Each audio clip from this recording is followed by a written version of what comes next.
গোষ্ঠী শুদ্ধ মিলে কোথায় গেছি সেটাই আজকে তোমাদের খবর। তো চলো ভিডিওটা শুরু করা যাক। তো সকাল সকাল না দুপুর দিকে আমরা বাড়ি থেকে বেরিয়ে গেছিলাম। এই টোটোতে বসেই ভিডিওটা শুরু করে দিচ্ছি। এই স্টেশনে গিয়ে টিকিট কাটে ফর্মা মারি, এমন ফর্মা মারছি আর নেট এক্সটেনশন করছি, ঠিক আছে, দেখাবো এমন, দেখো না নখগুলো বার করে করে দেখাবো, ঠিক আছে। আর এই জায়গা দেখো সব এখনো এসে পারিনি। আর আমাদের গ্রুপে কি কব, সব লেট করে, সব এরা আসে ট্রেন ঢুকবে তার 1 মিনিট আগে আসবে স্টেশনে। যাই হোক, তা কথা করতে করতে আমরা চলে গেছি বিধাননগর স্টেশনে। এবার কোথায় যাব কি করব কিছু জানি না। এদের কথা হচ্ছে আগে জল তারপর দেখবেন। তো ওখান থেকে হাঁটতেই রয়েছে ম্যাপ ট্যাপ অন করে হাঁটাই শুরু করছি ভাই চল। টোটো বলে আরে যাবে না এখানে কোথাও। তা আমি একটু ভাব মারাচ্ছিলাম এখানে। যাই হোক, এবার হাঁটতে হাঁটতে আমরা চলে গেছি। কোথায় যাচ্ছিলাম, এটা হচ্ছে শ্রীভূমি। আর সেদিনকে আমরা গেছিলাম ষষ্ঠীর দিন গেছিলাম, আর আজকে আমি ভয়েস ওভার দিচ্ছি। আর সেই ভিড় ছিল, দিনে ভাবলাম দিনে দিনে আইছি একটু সকাল সকাল এসছি হয়তো একটু ভিড়টা কম হবে। তো যেতে যেতে সন্ধ্যা হয়ে গেছিলো, প্রায় সন্ধ্যা হয়ে গেছিলো। তা ভিড় ছিল, মোটামুটি ভালোই ভিড় ছিল। আর এই পুলিশ কাকু যে কী মরর, পুলিশ কাকু এতক্ষণ লাইন দাঁড়ায়, কয় কি ফটো তোলা যাবে না, বেরো। আর এই নিকি দেখতে বাস্তলে কইবে, তোর বয়সটা ভাব ভাই, তোর বয়সটা কত হয়েছে তুই জানিস? শালা এত বড় হয়ে গেছে, তারপরে আবার ওতে উঠবে, প্লেনে উঠবে কয়, লজ্জাও করে না। এ কান্নাকাটি শুরু করে দিচ্ছে এক উঠবার জন্য। তারপর আমরা ওখান থেকে চলে গেলাম। কোথায় যে যাচ্ছি, এ রাস্তায় আবার কী কুড়ায় পাইছে, কোথায় কী পুজো হচ্ছে নাকি সেই সব আবার দেখা শুরু করছে। এরা যে আমাদের কোথায় নিয়ে যাচ্ছে সলগুলো বুঝতেই পারছি না।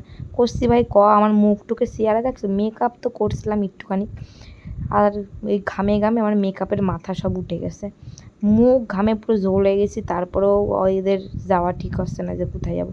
উঠাইছে আমার বাসে, আমারে না সব কটারে যে ওটো ওটো যেখানে এক যাবো ওখানে।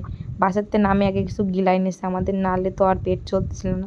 এরা করছে শোন যা হবে হবে, এই যে উদয় আমাদের জ্ঞান দিচ্ছে, যা হবে হবে, যাবো ভাই যেখানে বসে যাবো। মানে চল, তাকে দাঁড়ায়নি, তাও কোথায় কোথায় যেখানে একটু ফাঁকা পাইছি সেখানে একটু ভিডিও করছি। আরে এমন কুত্তা মারা ভিড় ছিল কলকাতায়, কোন জায়গাতে ভিডিও করবো কোন জায়গা করবো না নিজেও বুঝতে পারছিলাম না। তা ভিডিও তো সবার করতে পারি নাই। যাই হোক, এবার ওখান থেকে আবার স্টেশনে চলে গেছিলাম শিয়ালদা। ওখানে গিয়ে দেখি 3টে মাইয়ে, টিয়া, সোনালি আর নিকিতা ট্রেনে উঠে চলে গেছে। ভাই আমরা ট্রেনে উঠতে পারি না, এই সলগুলো আর আমি কী করবে। তারপরে অন্য একটা ট্রেনে করে আবার পরের ট্রেনে আমরা, তার 3 মিনিট পরে হয়তো ট্রেন ছিল, ওখান থেকে শিয়ালদা থেকে আবার দমদমে আসলাম। এবার এসে দেখি ওই 3টে দাঁড়ায় রয়েছে ভন্দার মতন। আমি বলছি কেমন লাগে দেখ, এবার মজা, আগে আগে আসছিস লাফায়, এবার কেমন লাগে। কাছে যা ফোট এবার টাটা। তা ওরা দাঁড়াইছিল আমাদের জন্য, ভালো মেয়ে খুব। আর এই গুগল ম্যাপ আমাদের যে কোন মাথায় নিয়ে যাচ্ছিলো বুঝতে পারছিলাম না। এদের করছি চল ভাই আমি চিনি চিনি, এ কয় আমি চিনি, ও কয় আমি চিনি, আসলে কেউ চেনে না, গুগল ম্যাপের ভরসায় যাচ্ছিলো। যাই হোক, হাঁটা শুরু করছে। আর আমাদের মায়েদের কথা কী বা কব, একটার কথা একটার পরে একটা ঝামেলা হতেই থাকে। সলগুলোর হয় না, মায়েগুলো একটা, ওর সাথে মুখ কালাকালি, একবার আমার সাথে টিয়ার, টিয়ার সাথে সোনালি, সোনালির সাথে আমার, কী যে করি আমরা রাস্তার মাঝখানে, মানে শিয়াল একটা, মানে সাপ আর বেজি, মানে কি কব। আর এই কুত্তা মারা অর্জুনপুরে যদি আমার মনে থাকে, সামনে বসে জীবনে যাবো না। যা ভিড় ছিল ভাই, 3-4 ঘন্টার বেশি আমি লাইন দাঁড়াই তারপর ঠাকুর দেখছি। অবশ্য ঠাকুরটা এত সুন্দর ভালো লাগছে, সব থেকে ঠাকুর দেখে আমি ওখানেই ভালো লাগছে।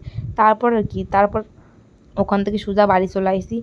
আর কি কবে ট্রেনে আসে, ট্রেনে ওঠার সঙ্গে সঙ্গে এরা কুত্তা মারা ঘুম দিছে, ঘুমাতে তো পারে না। এরা যে কী করে লোকজনের মাঝখানে, মান সম্মান বলে কিছু নাই এদের।